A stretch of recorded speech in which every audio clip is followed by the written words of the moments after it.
Hello, everybody. Welcome back to another episode of Dogman Sasquatch Oklahoma Encounters. My name is Lance. I am the lead investigator to a team known as Cryptid Brothers Investigations of Oklahoma, and it's so good to have you with us again here. I kind of wanted to do a little bit of old school intro like we used to do when we first started our show on YouTube. So this show is going to play for our YouTube subscribers as well as our patron members. This is part 3 of the series here. This guest is out of Kansas. I can't say I've had too many encounters out of Kansas, but as we all know, as you listen to many of these shows, it's everywhere in the United States practically. But Kansas is one of those states where I don't get a lot of calls on our toll-free number from, but I waited on this show a long time for a number of reasons. First of all, the guest wanted me to. She was very, very reluctant on divulging anything to anybody. They live in a very remote part of Kansas. She asked that, of course, her name not be given, the location, any roads, any highways, just Kansas. And she... as our patrons know, she had 2 previous shows in which she said that her son was out on a gun range and ran into a dogmen, 2 of them. And then her husband on the part 2, him and some hunting buddies, they were deer hunting and they were borrowing a trailer, and a Bigfoot attacked them and completely destroyed the trailer and their automobiles. So that was very terrifying how she went into what he had described to her, what had occurred, what happened, and it went on for hours and hours. And many of the men that was with her husband never wanted to talk about that event ever. It was just, it was a hush-hush. They didn't want to talk about it at all. So to this day, as years later went by, he believed that what he was attacked by, he didn't know at the moment, but that it was a Bigfoot. So I wanted to share this part 3. This right here is an incredible, it is an aggressive Bigfoot. There was more than one. And unfortunately, she had her young son with her. So we're just going to get into what this story, how it unfolded, how she told it to me. And again, I apologize ahead of time. I'm going to leave out any details of where this occurred per her request. And I think you'll find it very terrifying. This occurred in the daytime. And she had no firearm, nor did her son. It was this February 2019 when she shared this with me, and I sincerely appreciate it. Just her being able to share like that took a lot of courage. And many of you that if you've not shared your story, there are people that really need to hear your story. They really, really do. And you're maybe thinking, well, Lance, why would they want to hear it? And the reason why is that we give courtesy and respect to your story. Trust me, we will listen to you. We do not judge. You can call our toll-free number anytime. It is our policy. We never give a name, and we will not give your specific location if it's your property or residence. Now, if it's a general area, say in a wildlife management area, and you wish to give that information out, that is your discretion. You tell me how you want the story delivered, and we will respect your wishes. So many of you that are listening, people need to hear this. A lot of people are on the fence, and we always say it's good medicine to share. It's good for the soul. It's good for the mental psyche of sharing, because if you don't and you keep it bottled up, studies show, we know through anxiety disorders and stress disorders, including PTSD, that if you don't share with someone that understands where you're coming from, alike, you can have a lot of things that can spill out into your personal life, into your job, career, and relationships. So we always say it's good medicine to share, and we have people all over the country sharing with my brothers and I. And we want to know more than anything. We care about you. These stories are horrific. They're terrifying. These creatures, people don't know that they exist, and they find out in a matter of moments they exist. So we care about you. We follow up. And if many of you that are listening have shared your story and I haven't made contact with you in a while, give me a call back, would you please, on our toll-free number, and it's 866-306-8085, and just let me know how you're doing. I'll follow up. I promise. I'll get to you. I'll follow up. I want to know how you're doing. If we've spoken, just tell me how things are going. It doesn't have to be a recorded show. I just want to know. And I contacted 2 or 3 over the last couple of days, and they really appreciate it. They couldn't believe I called them back. And we just, 5 or 10 minutes on the phone, and we had good conversation, and they were very, very relieved that I called them back. And they were very, very appreciative, and I appreciate them. So I'll stop talking here. Let's go into that interview that I did this past February 2019 and what this lady had to share. It took a lot of courage for her and just a lot of soul searching. And I assured her that our conversation is on a secure line and nobody would be coming to her door. She was more frightened of the MIB showing up. She had listened to enough of our shows. So I assured her that as much as I could. So before I contacted her, I did a little bit of homework to try and assure as best I could. And so far, so good. So let's go ahead and go there now to that conversation that we had back this last February. But I did have my actual very, very first real encounter with a Bigfoot myself. And unfortunately, the son that saw Dogman was with me. Oh, and wow. that's the one that gives, I have nightmares about him still. And I think it's because, like I said, when I lost my husband, I raised those kids pretty near on my own. I was only about 2 years old when his dad left us. And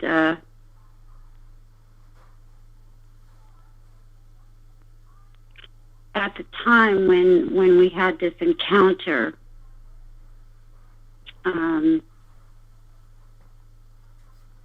it was kind of a milestone for my son because he had just gotten his first truck. Oh, okay.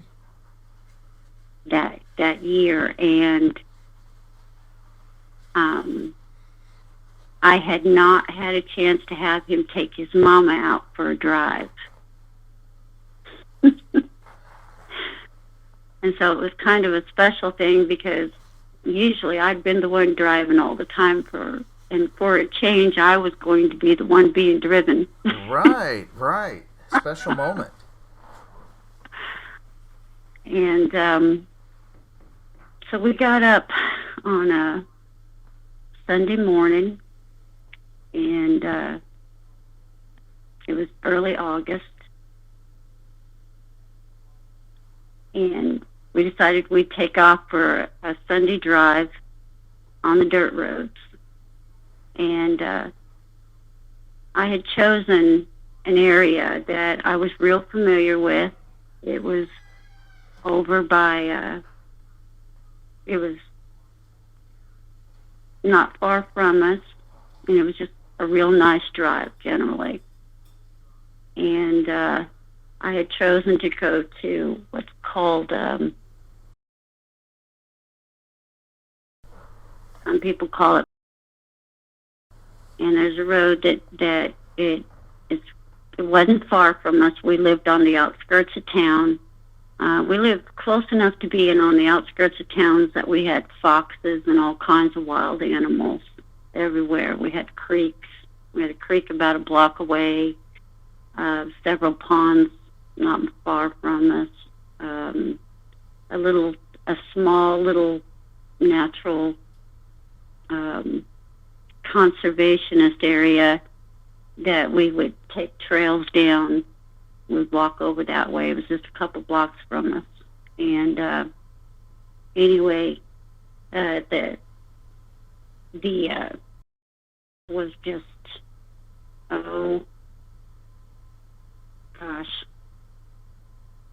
I'm thinking it was about maybe 15 miles from us. And I thought, well, that'll just be a nice little Sunday drive. We'll go before it gets too hot. This was in 2011, early August. We'd had a very, very hot, sweltering hot summer that year, and not a lot of rain. And I had noticed when we had gone for our various walks, one of the things that I like to do is I like to look at all the birds. We've got, I think they're called storks. They're billed storks. I can't remember what their name is exactly, but they're like a stork. And those had started coming in. And there was one area over there in that little conservation area that I would see it quite a bit. They're huge and they're beautiful. And I hadn't seen it for a while. That creek that ran through that area had pretty much dried up. There just wasn't hardly any water in it at all. No ducks, no nothing, no wild animals as far as birds go. And I knew over in that it does not dry up. It'll get smaller, but in that particular area, I'd never seen it dry up. And I thought, well, I bet you that stork's over there along with those birds that are normally in that creek area. And I told my son, let's go over there. So it starts out kind of a paved area, and then it goes into a dirt road. And when it rains, that area floods out. So generally, as a rule, nobody can get through there. But as hot and as dry as it was, they had just graded the roads, put down fresh gravel and stuff like that, or rocks. They're like rocks, bigger than gravel rocks, but they're the rocks, white rocks. And so it was perfect. I was like, let's go look up there. And we did. We started down that direction. And he said, Mom, why don't you drive my truck? And I was like, really? You want me to drive it? I said, I was hoping to drive it, for you to drive me. And he said, no. He said, you drive my truck. See how it drives. I said, okay. So I got in it and we drove down that direction. And as we were going down that way, we got to,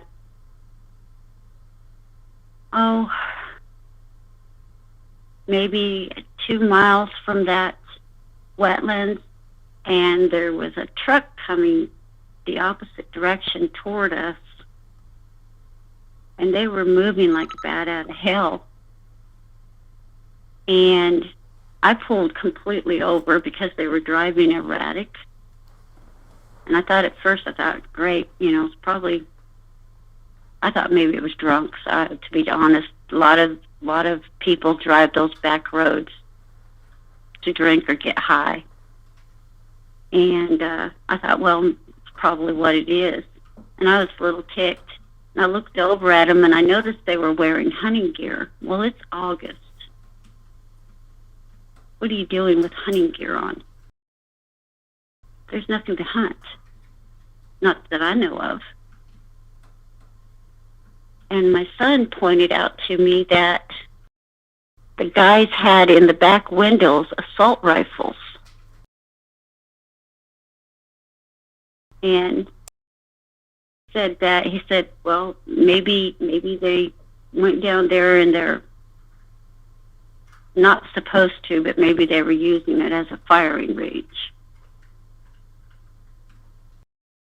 And I thought, well, I suppose, not everybody abides by the law, so I suppose so. So, I'm like, okay, so let's head on over there. We get in there, we pull in. What you do is you cross, again, I believe is the street that I keep talking about. We cross the street, I believe that's what it is, and go about another mile, and you'll hit a driveway on the left-hand side. Take that driveway in, it'll take you right into the parking lot. It's just an old parking lot, gravel parking lot, dirt and gravel. We got out, and I was looking around, and it was dead silent. And that's I've been there dozens and dozens of times over the last 30 years. I've never known it to be quiet, not dead silent, quiet. And I thought it was weird. I mean, I really did. I thought that was odd, but I wasn't connecting any dots. I was looking around. I kept thinking, okay, well, darn, there's no birds. There's nothing here. So we're just kind of walking around in the parking lot, and we decided we walked across the parking lot. There's a cornfield, and the corn stalks are huge. They're over my head. They're about 6 foot, and they were really, they were dried up looking. I was kind of surprised. I thought, the farmer hasn't harvested this. And I thought, well, maybe I just don't know enough about harvesting. Maybe it's just not time. But they looked in sorry shape. Like I said, we'd had a very hot, dry summer, so I thought, well, maybe he's just going to use them for something else other than, I didn't really know. I mean, it was weird. It just, to me, that there was this huge crop of corn that's about a mile wide and several miles long, and it hadn't been harvested. But I thought, well, okay, whatever, it's the farmers. And I was hearing noises inside the cornfield, and they didn't sound like a big animal, about a medium size. And so I was trying to, we walked closer over to it, and I was kind of looking inside the cornfield trying to see what I could see. My son was too.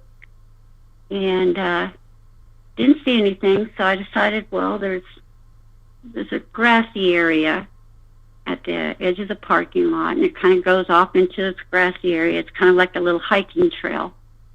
And I told my son, I said, let's walk out that way a little bit, see if we can see anything.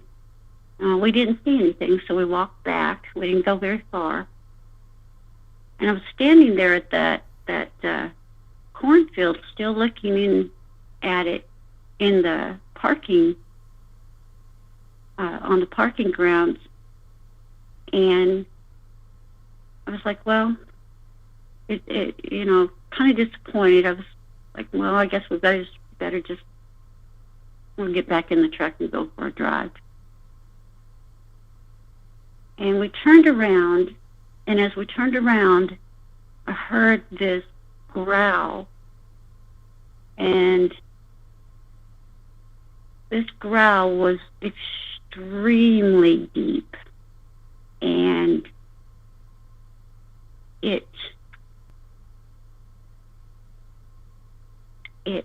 it went from an extremely deep growl and crescendoed up into an extremely high-pitched, almost like a whistle. And it was so loud that it made my ears pop, and it sounded like it was just vibrating through me. And it was in the cornfield. Sounded like it was coming from the cornfield. Oh, you were not in the car yet? No, okay. We had turned around from the cornfield and were facing our truck. And we were getting ready to walk across the parking lot to get into the truck. We hadn't taken a step yet. We had just turned around when that growl started. And in my head, I was thinking, what the hell kind of animal was that?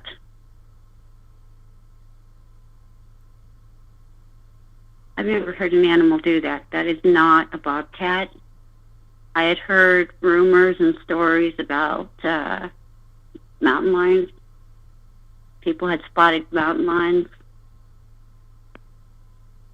But I didn't, it did not dawn on me that it, you know, I've heard mountain lion screams and yells,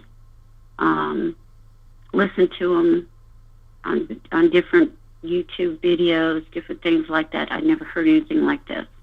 Nothing. And we froze. My son and I, we both just froze in our step.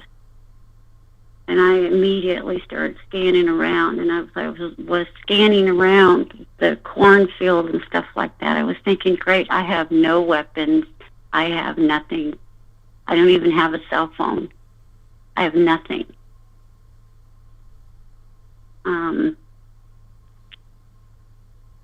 I wasn't even sure why I was thinking about a cell phone. Who am I going to call? And the amount of fear that I felt, not for me, but for my son, was overwhelming. And I can remember in my mind, I could tell that it felt like I was seriously confused in my head. And there was this, I recognized it as fight or flight. And I remember thinking, a part of my brain thinking at that time that you cannot panic, you have to protect your child.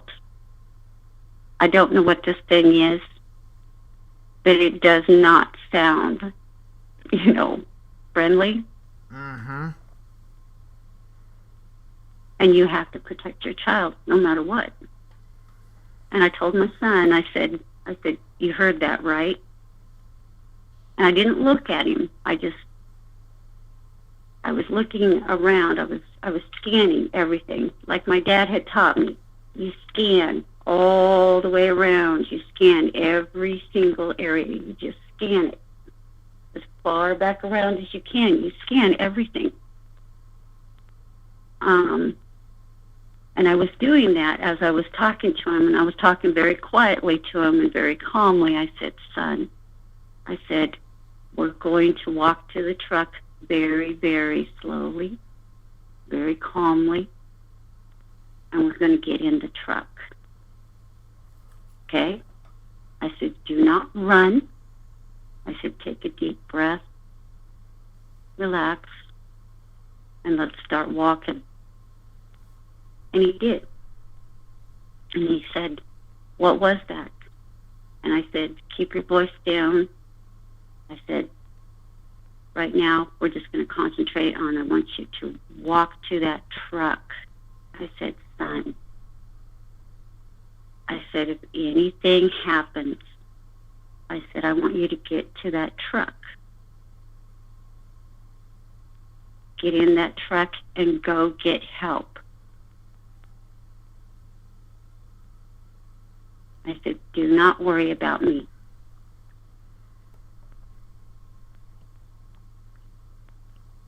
He said, okay.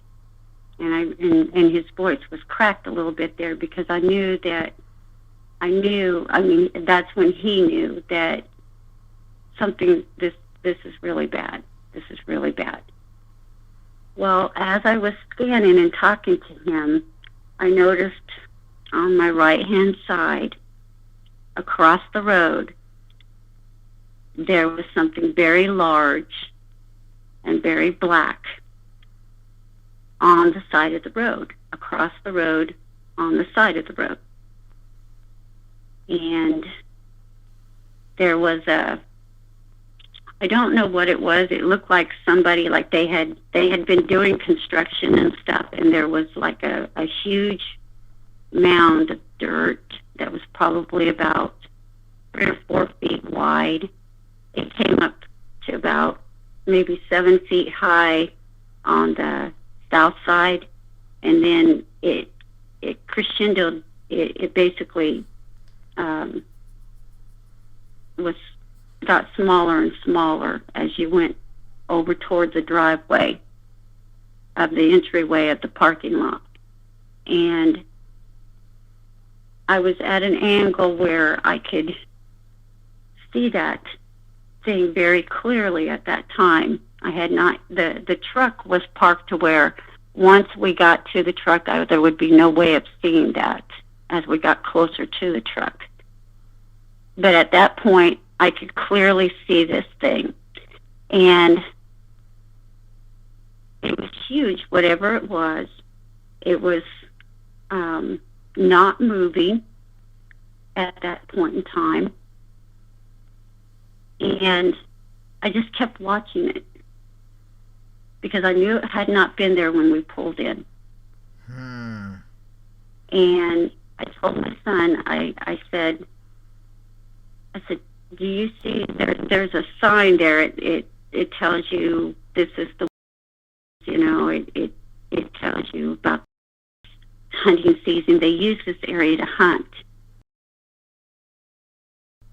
And I said, look at that. I said, son, look at that sign. I said, don't move your head, just your eyes. He says, I said, do you see that sign? And he says, yes. And I said, now, move your eyes directly to the left, or to the right. Move your eyes directly to the right across the road. And I waited a few seconds as we were walking. And I said, do you see that black thing on the road? He says, yeah, what is that? And I said, I don't know. And I looked over at it, and it still had not moved. And we walked a little bit further. I kept looking at it, keeping my head straight, but looking at it. And I noticed suddenly it moved. And as it did, it raised its head up, and I could see a face. And now, at that point in time, we were about 150 yards from it. And I'm guessing that it was around 150 yards. And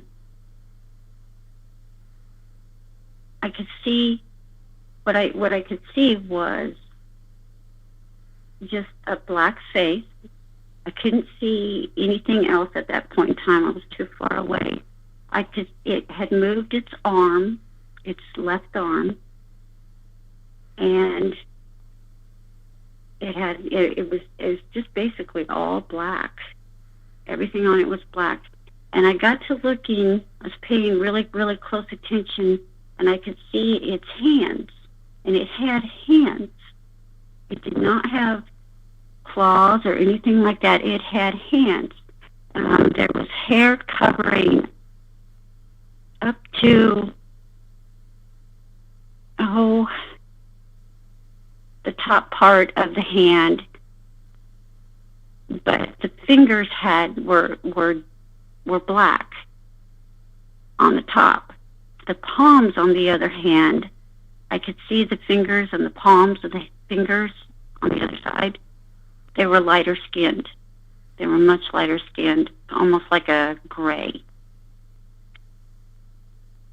And it was playing in the dirt. It was just playing in the dirt. It was hunched over and down, which is why it just looked like something like a black figure.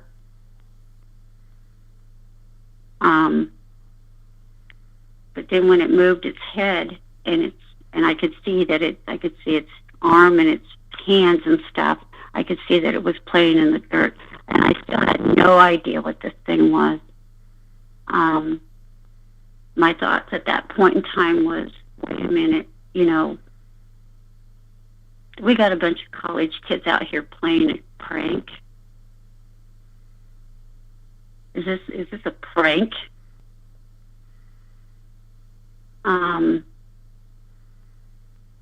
But that gut feeling that I talked about, Yes. it said, no, this is real. This is real. That's not a college kid. It's too big to be a college kid. And that's the realest costume I've ever seen. And we got in the truck, and when we just kept walking till we got to the truck, we were, I would say, from where the truck was to where the cornfield was probably around 125 feet. Got in the truck, and unfortunately my son got in the driver's side. And I said, do you want to trade places? He said, no. He says, I can do this. I can drive. I said, okay. We sat there, and I said, okay. I said, that thing is going to be right out there where we've got to pull out of. We're trapped. That's the only way in and out is that driveway. And when we get to that driveway, that thing is only going to be about maybe 50 feet max. And I said, what I want you to do is I want you to pull out very, very quickly. I want you to stomp on that gas to get out of here. I said, do not slow down. I said, I know we're taking a risk with the possibility that somebody might be coming one way or the other. But at this point in time, with that thing there, I really seriously doubt there's anyone around. They wouldn't be coming out like that. So he got in when he started the vehicle, gunned it out back, gunned it toward the driveway.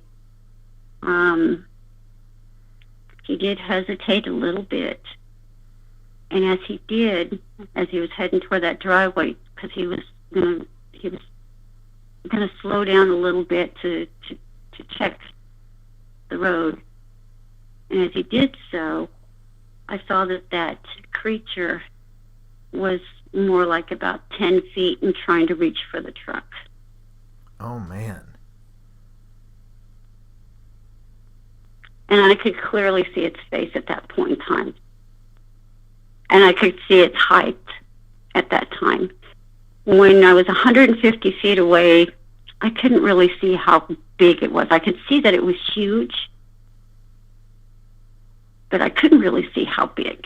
And the way it had been, it was kind of squatting and hunched down at the same time.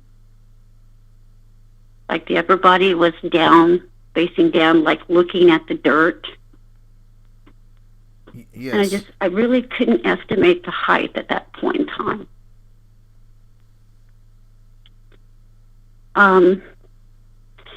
It had its hand out, reaching for the truck, and the other hand had something in it. I didn't know what. And then I realized it was those white rocks. And I told my son, I said, gun it, turn and gun it now. He did. And as he did, as the dirt, we spun out a little bit as we turned. And we literally pelted that thing with those rocks. Just literally pelted it. Its chest. The dust flew up in its face. And I think that's what really ticked it off. I think that's what really made it mad. Um,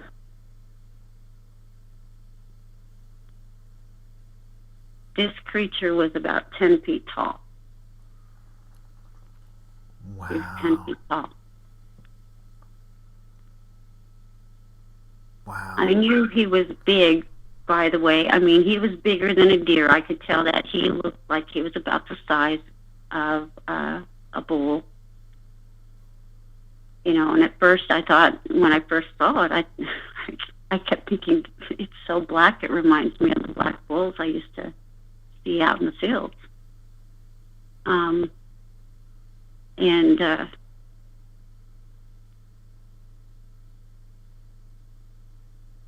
have to take a breath for a little bit.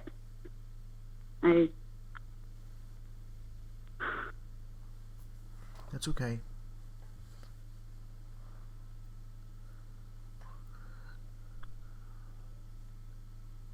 It's not often that someone sees it that close, especially in the daytime. I don't know if you heard my brother's encounter.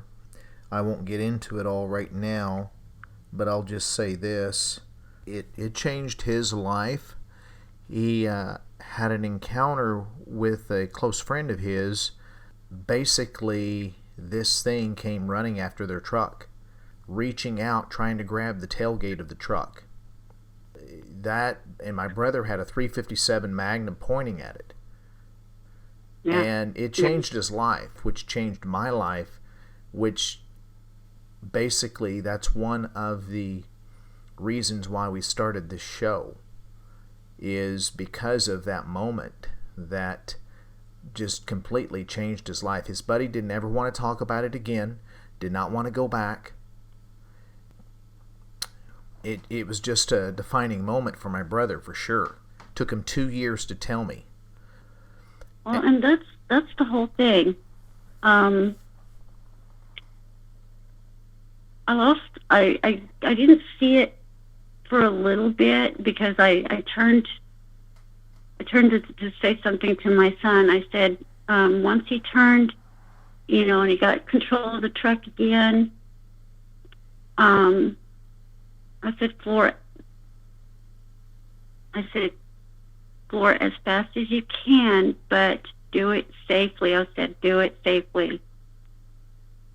I said, if we wreck this truck, we're going to die. Okay? And he said, I got this. And I looked back, and this thing it had thrown some rocks at us. And it had one of the rocks had hit the back of the truck. And it hit hard enough that it made a dent. And I started looking at the cornfield because I knew that there's no way that thing had made that growl. That meant that there was another one in that cornfield. And we had to drive by that cornfield to get out of there on that road. That cornfield started at that driveway, and it went all the way to the end, to the very end where the stop sign was, half a mile away.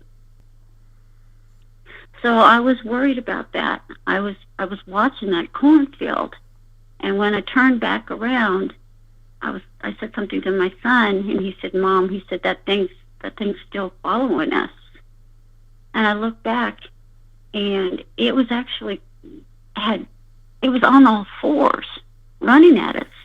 It was on all fours. Dang. It was coming down that dirt road? Yeah, right behind us. It was following us. And I said, you need to go a little faster, son. I said, how fast you going? And he said, I'm going about 25. I said, go a little faster. So he kicked it up to about 30, 35. And he said, oh my God, Mom. He had looked in the rearview mirror. Mm-hmm. And he said, that thing's reaching for the back of the truck. It's got the truck, Mom. And I said, floor it. And he floored it, and that thing got up and started running. We had gained some ground on it, and it got up on its legs and started running on its feet, and it caught up to us. Oh my gosh. And it started to reach out to grab the truck again. And my son said, Mom, it's catching up with the truck again. It's catching up with the truck again. And I said, son, give it more gas. You've got to get away from this thing. We've got to get away. And it reached out to grab the truck again. And I don't know, when we floored it, it broke its grip on the truck. And by that time, it had chased us all but a half mile. And when I looked at the speedometer, we were going 45 miles an hour. And suddenly, when it broke loose of the truck, it shot back off into the field, in that same cornfield. And I mean, we were not. I mean, I did not feel like we were out of danger yet. We were far from out of danger just because we didn't see it. In fact, that made me feel worse because I didn't see it. I didn't know where it was at. And I told him, I said, just keep going. Don't stop. We got down to the stop sign. Made a real quick, like, Batman stop, basically, or California stop. And crossed that road and got the heck out of there. And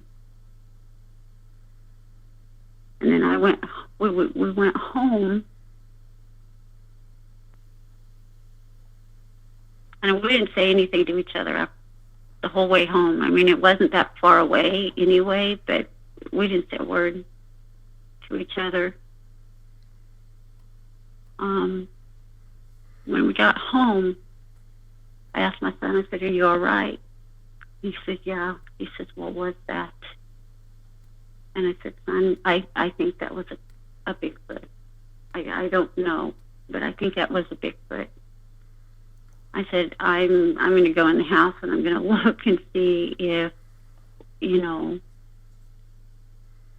I think part of my brain was still not willing to accept that it was a Bigfoot.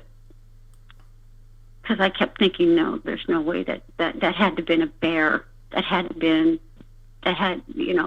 be in anything. We have zoos, 70 miles one direction and about 40 miles, I think, 30, 40 miles the other direction.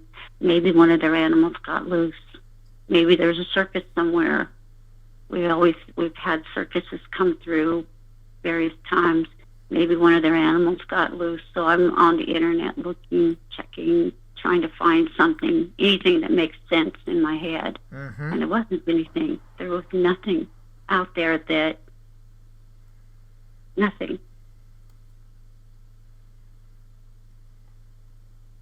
And then, of course, the thought crossed my mind to call the police. Right. And I was like, what am I going to say to them that's going to make any sense? What am I going to tell them that's going to make any sense?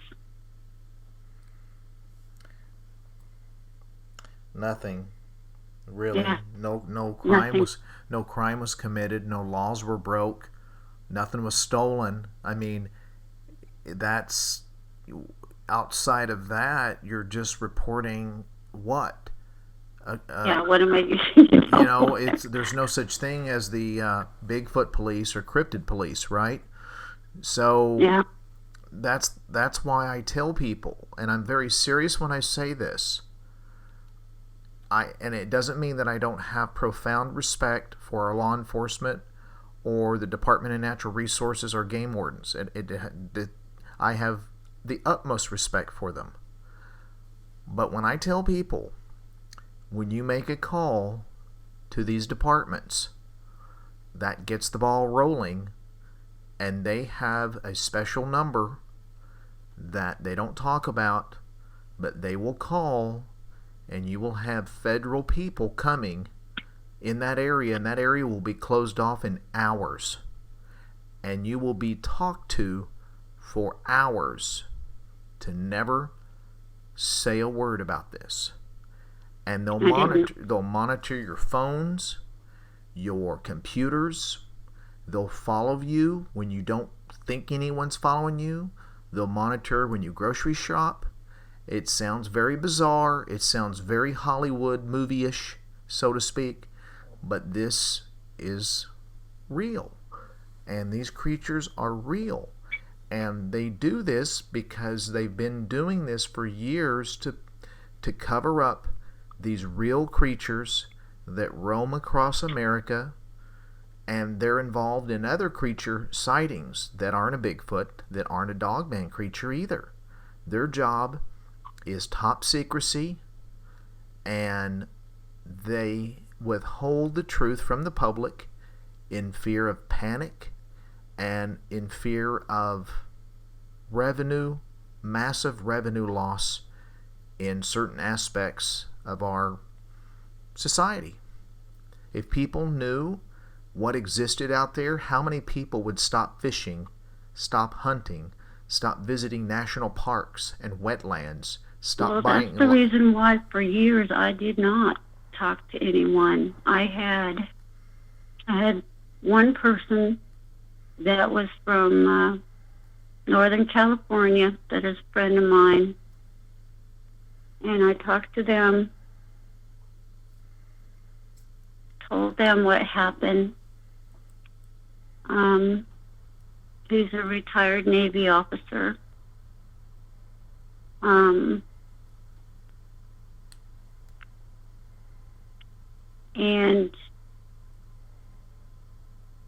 he absolutely believed everything I said. He never talked to anyone. He's long since passed on. Never told anyone, I guess. I never had any issues. I'd actually never talked to anyone. I had tried to get a hold of Beef Row and talk to them, and they never called me back. I had wrote out a portion of my story, sent it to them, sent them my phone number, and they never called me.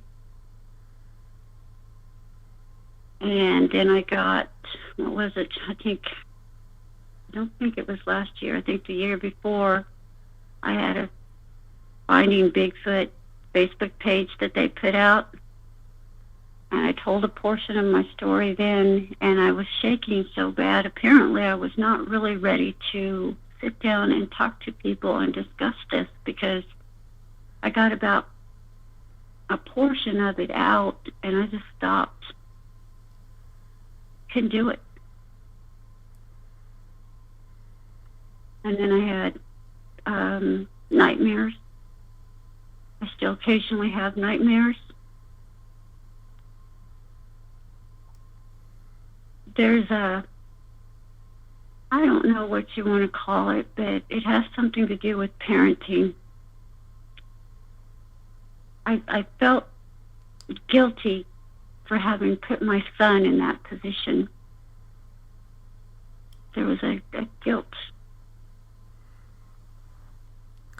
But for having put my son not only in danger,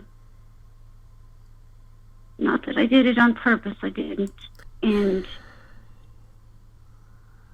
I was worried about how he would handle things. Mm-hmm.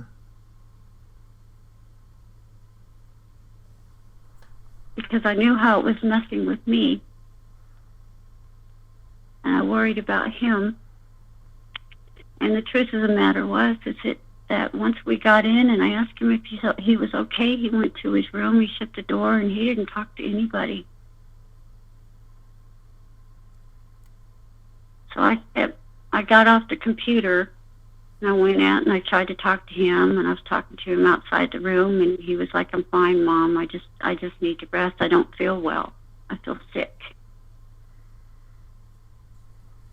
And the truth of the matter is, I felt sick too. I felt very sick, and at first I thought it was stress. But the fact of the matter is that we were both sick for several days, very sick, like we had the flu. For several days. I had to miss work, he had to miss school. We were very sick. Or not school, he had to miss some work. He was working. And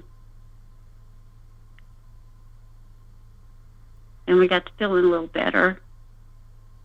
I could never figure out what that was. I never knew if it was stress or what it was, but it was almost like flu symptoms. Well, there's probably it was probably overlapping symptoms when you have such a dump of adrenaline in the body.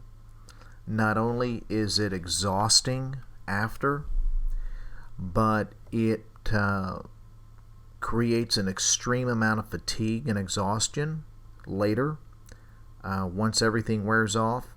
But the other part of this is, now I can't say I'm definitive on this, I'm just trying to put things together, is that the possibility of when you heard this growl that just kind of rattled you, it shook you, you said it kind of, I think you used the words, it kind of shook your insides.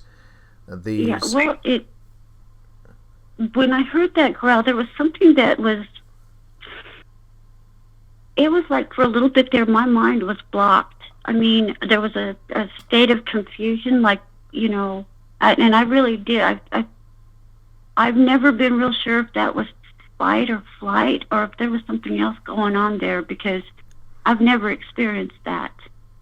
I've always been, my whole life I've always been, either you fight or you flight. It's right. It's been pretty cut and dry for me in various situations that I've been in before.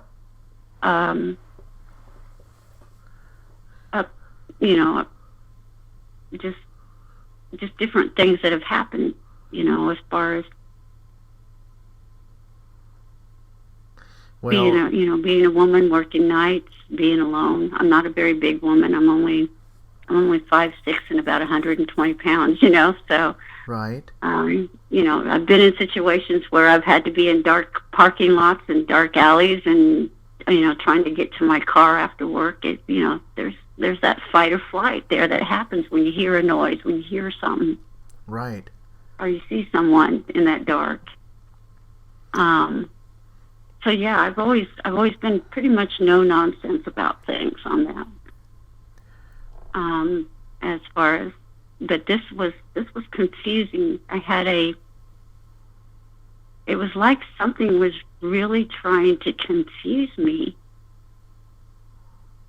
And I found it really weird as I fought it, because I was fighting it in my brain. I was fighting it, that we were standing absolutely perfectly still, in a line, him on one side, me on the other, and we were both standing completely still. And that's weird to me. That I was like, why are we not moving? Yeah. Because we were starting to take our first step. And I don't know what that was. I have no idea. I don't know how many of these shows you've listened to, but one of the things that we suspect, and there's some animals presently that we are aware that actually has this ability, and that is something called infrasound. And infrasound is elicited by some of the feline family, such as tigers, jaguars, leopards, but tigers, and it's a sound emitted from its vocal cords. It is a sound that penetrates, it has a deeper penetration and tends to stun or temporarily make stationary or paralyze, if you will, almost affecting at a nervous system level its prey. So it has a tactical advantage on advancing to its prey.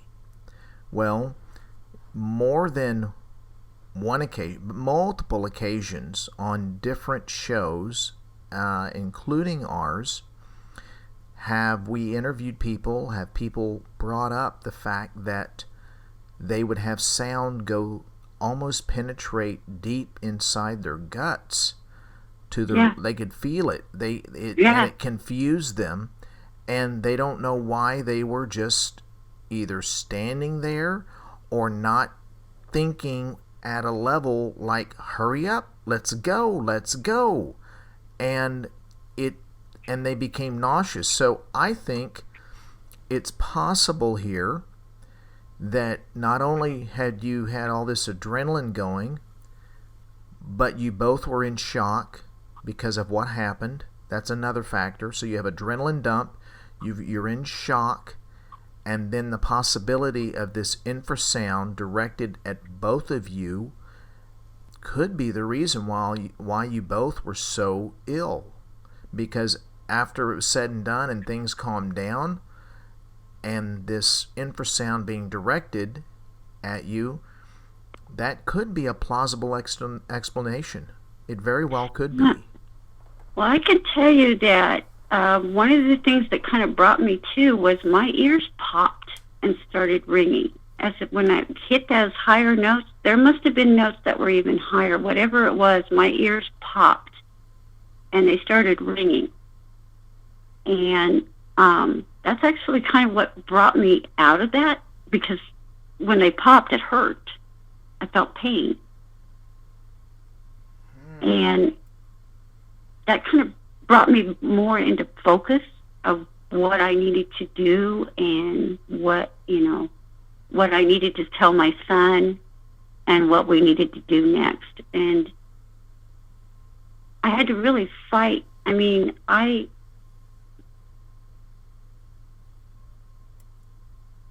at that point, I think I was fighting fear, flight. I must have been, because there was a portion of me that, there was like a higher instinct in there that I was, like I said, I was scanning around like my dad told me to do when I had, when you're scoping an area. Yes. And I was doing that as I was talking to him, concentrating where we were going. And even after I spotted that thing, I knew there was still something in that cornfield. There, I didn't really think about it till later, but I thought, well, can they throw their voice? Well, I don't know. I don't. But what I did know at that point in time was I've got something that's obviously behind me, and I've got something obviously in front of me, and I'm going to have to get out of here somehow with this child safely. And if I can't, then I'm going to sacrifice myself so that my son can get out of here. If that's what it takes. But even once we got home and we were both sick, there was still a little bit of, I was very, very shaky. I was at times a little bit on the confused side. It was like I just really didn't want to deal with anything or anyone.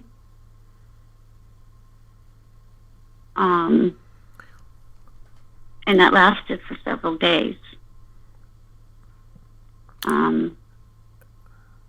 I think in your shock, there's different forms of shock as well. Now, we're talking a couple things that we think plausibly may have happened or occurred during this moment, but I think with the growl, this noise, this pitch that you heard that popped your ears, and we've known that there has been some people that experienced this infrasound that has made them very ill. It's a deep penetrating type of sound for confusion purposes, is what we think. And the other part, tier 2, is that with the shock, you both may have had some level of post-traumatic stress, which is a severe form of shock, and it amplifies the frontal lobe of the brain. It's like the brain over electrifies itself, and it's very fatiguing. You can get severe malaise, exhaustion, and confusion, and it's possible there's overlapping causation here, and so what I'm saying. It's hard to pinpoint one thing because you had so many things happening, and even at your level, being a parent, having a different level of protective fear, that just added to it. That amplified everything. Yeah, I definitely. I mean, he was down for a couple of days. I was down for about 3 or 4 days. We had a severe thunderstorm, and a couple days later, and I had started back to work, and it was really tough for me to go back to work because I felt unnerved. I mean, it didn't feel like me at all. And I kept thinking, well, you know what? I'm just going to get into the routine of my life and do the routine things that I do, and eventually I'll come around, you know. Things will kick in. The hardest part was that my job was in that area within about maybe 9-10 miles from where we had seen that thing. And I used to have to wait on my boss to unlock the doors for me to get in. And I can remember having to sit there, and the parking lot faced out toward where we had seen that thing. And I just kept looking and scanning. There's a field, there's a road behind where my place of employment was, and then there's a field, and then there's a fairly thick tree line. And I used to scan that whole area, because I didn't know if that thing was going to come back at us or not, if it was going to come. And, you know, I don't know, it was probably not very logical, but I just kept scanning that area. And I made it through okay for a while, and then pretty soon I just started, you know, I never didn't not scan that area, but, you know, I did all right. I came around okay. In 2014, there was a lady that claimed that in that area that she had almost hit a white one, and it's on Bifro, and it made the news. And